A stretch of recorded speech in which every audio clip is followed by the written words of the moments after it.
Sharon will wrap up our final question. Hi, Dan Handelman again. So just to follow up a little bit on the people videotaping the police, there is a state law about that, and that's reflected in bureau policy as well. And that's one of our big concerns, is that the cameras on the police officer are facing out. So you're not seeing what the police officer is doing, you're seeing what the people are doing. So it seems to us, and what some of our colleagues around the country say, is that these are mostly not really going to be used for police accountability, they'll mostly be used to prosecute people for what perceived criminal activity, and we're really concerned about that. But my question is, are these going to be left on during roll call, so we'll know whether the officer says, let's go out and shoot some black people, or if you see a black person, shoot them? So I think this exact phrasing of that kind of thing is important for the public to know. No, they most likely will not be left on during roll call, because there's a lot of intel that's passed during roll call.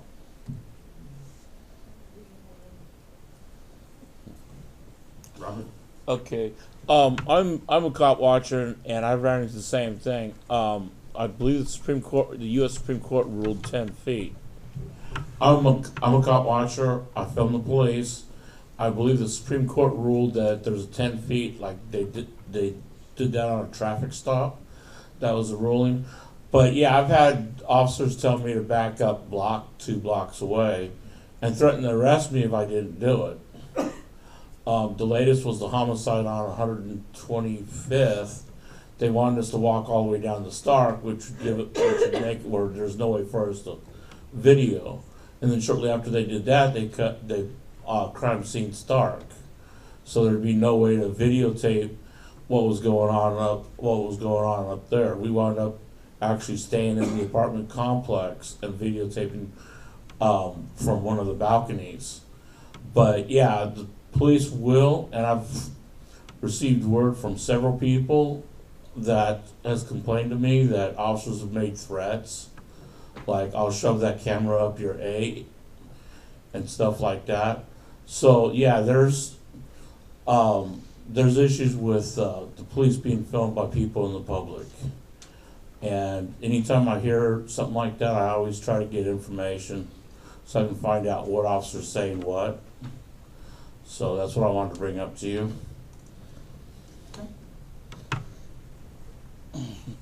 Final question is going to go to Ms. Sharon. My question is in response to where you were just saying, with the practice, if it's implemented, you name central and traffic divisions as those, if I heard you right, most ready, most technologically capable, and I'm contrasting that to the places and spaces where we hear the most about police stops, the disproportionate stops, the representation, over-representation, which would be like north, northeast. Should this be implemented, what is some kind of thinking around how soon it would be in the places where so much of this energy around community engagement with police is actually in response to the settlement? Once we have the decision to move forward, according to my timeline, which probably won't stay the same, is March through October of next year, taking them precinct by precinct, 1 month at a time, divisions, because we have other, besides just the 3 precincts, we have other divisions, but knocking them out, an entire precinct or division 1 month at a time, and then a week downtime to reset. But then before we do all that, while we're going through the pilot, we will be testing connectivity at the other facilities. So if there is work needs to be done, we can get that work done, and then we can plan our implementation schedule based on which area is most ready. So once we get to full implementation, central and traffic will probably go first because they already had it. We know they're capable. We'll get them implemented, and then we will start branching out to the other areas as they become IT infrastructure ready. But it's scheduled for, I think, 7 months total to once we get everything rolling. Great, that concludes our body camera session. I think we should first just give Tammy a round of applause for answering all of these questions. It takes a lot. I also want to strongly recommend that PSEP form some kind of small one-time committee and assemble all of these recommendations, and maybe review the footage of the last hour and make a recommendations from what the community and what we said into a document that could be presented as recommendations based on our thoughts. I also have a note taker in the room that has Okay. been, like at all of my meetings, has been documenting, and we'll post them as well. Perfect. I don't know if there's any thoughts on that, but that was a thought that just came to my head. You know, we can maybe discuss that over email. Based on what Tammy just said, that if we have the access to the notes that have been taken, Mhm. we could review Yeah. and assess And make sure we and haven't missed respond. anything? Yes. That's what you're asking. Okay. Yeah, we can get those to you probably by next week. It Perfect. usually takes us a few days to get everything written out. Great, thank you for being here. We are gonna move on to our other business. We're right on schedule, so that's great. We have a proposed amendment, a recommendation that we'd like to make, and then some announcements. I'll let Patrick start us off with this piece, but we have a proposed, bylaw amendment relating to alternates and, the mental health committee. We've heard pieces of it from our steering committee and such, and so I'll let you take over, and then we'll go into a, piece of discussion, public comment, and then finally a vote. Yeah. The change that we wanted to see was, that, well, it's in a couple parts. The PSEP would ask the mayor's office to ensure that a pool of 9 alternates to fill PSEP vacancies is always there. PSEP asked the mayor's office to fill vacant seats with alternates within 30 days, which they've been very good at so far, but we're reaching the end of that, the original group of people, so we're gonna, and then in filling vacancies, we would ask the mayor to maintain PSEP's initial diversity of lived experiences and skill sets, with particular respect to ensuring PSEP includes at least 3 members who publicly identify as having a lived experience of mental illness, or at least 1 person with a clinical experience, such as a physician, psychologist, or licensed, et cetera, et cetera, et cetera. And then from there, yeah. Okay, thank you. I'm gonna open it up to PSEP comments, questions, concerns, any of that.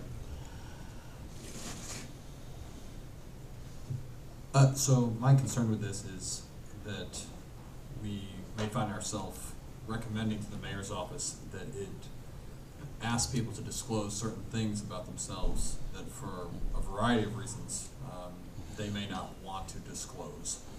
And so my recommendation on this, recognizing that we want the diversity of experience, and I share that aim with Patrick, would be to keep the recommendation as is, except to strike the parts that require at least 3 members or at least 1 person, and instead simply note that we want the mayor to continue to consider a variety of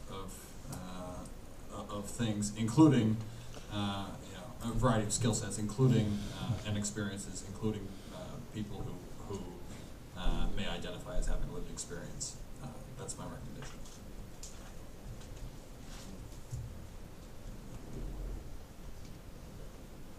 You need to repeat it. I agree that the concern was continuing to have lived experiences and skills amongst us, sort of the construction that we have now, but now to require public identification if that is not the comfort or the necessity that a person would have to give. I don't know how else to get around that, asking that if you don't publicly identify, then you could not be considered as a viable alternate. I don't think that there was any sort of, I don't remember stating that there wouldn't be other people just like that as well. And I definitely, if Andrew would repeat what he said, I think that he may have worded it better than I did. Say it again, that last piece.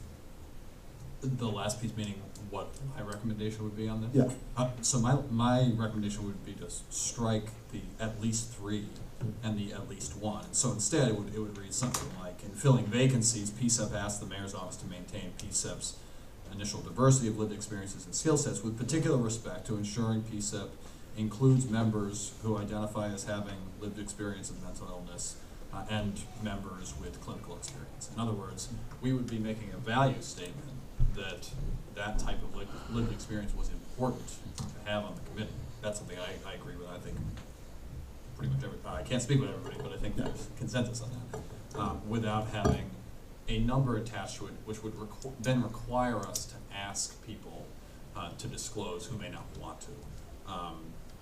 That's my recommendation.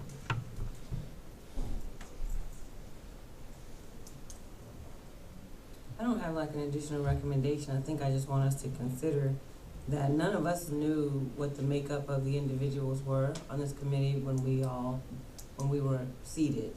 And so I'm not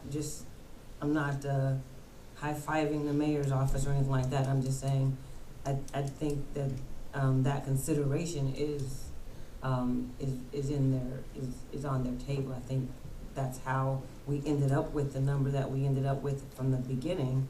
And I appreciate, Patrick, that you just want to maintain that balance on this committee. But I just wanted to be noted that none of us chose the people that were on the committee from the jump, and those people were on this committee, I think, because there's concentration on that issue. Did we ever meet this quota as was here? yes. There were 2 members that had left that one filled one, and then the other one filled the other description, so. Clarification too, based on your suggestion, would we have to go back and rewrite this, or? Right. No, I don't think so.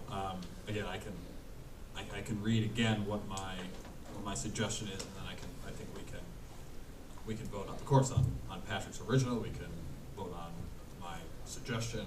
I think that's up to Patrick as the person who's bringing this. But I don't think we have to Go back. I think we can finish this. Recognizing that I'm probably not gonna get the votes for the original, I would definitely go for yours. Okay, so, can you, Accept the friendly amendment. Yeah, let's scratch that out, and then have you rewrite it, or reread it, and then we will, oh, actually, no, we gotta take it out to public comment, and then yeah. we will vote. But we're just gonna take 1 second to allow Andrew to kind of retool this. Yeah, it's fairly simple. So I will read the entire amendment at the end, but I will first tell you what's been scratched, so you know. So it's the words "at least 3" before members. It's the word "publicly identify," so instead it's going to be "identify," and then it's the word "at least 1 person," and instead of the person we have members again. So let me read it back and see what people think. In filling vacancies, PSEP asks the mayor's office to maintain PSEP's initial diversity of lived experiences and skill sets, with particular respect to ensuring PSEP includes members who identify as having lived experience of mental illness, and members with clinical experience, such as a physician, psychologist, licensed clinical social worker, licensed professional counselor, certified alcohol and drug counselor, 2 or 3, nurse practitioner or registered nurse, physician's assistant, or similar. And there's no change to the second clause that you're on.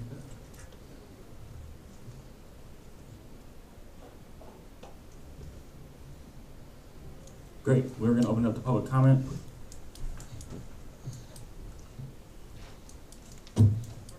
Yep, Philip, Dan and Philip. Either or. Hi, this is Philip. I just have a concern about the numbers 1 or 3, because that's where implicit bias kicks in. So So I'm wondering why there needs to be a specific number to balance that. How do you calculate what is a healthy balance? You know, 1 is good, or 3 is maybe not good for the balance. How do you draw the line? How do you figure that out? So I think that could become an issue.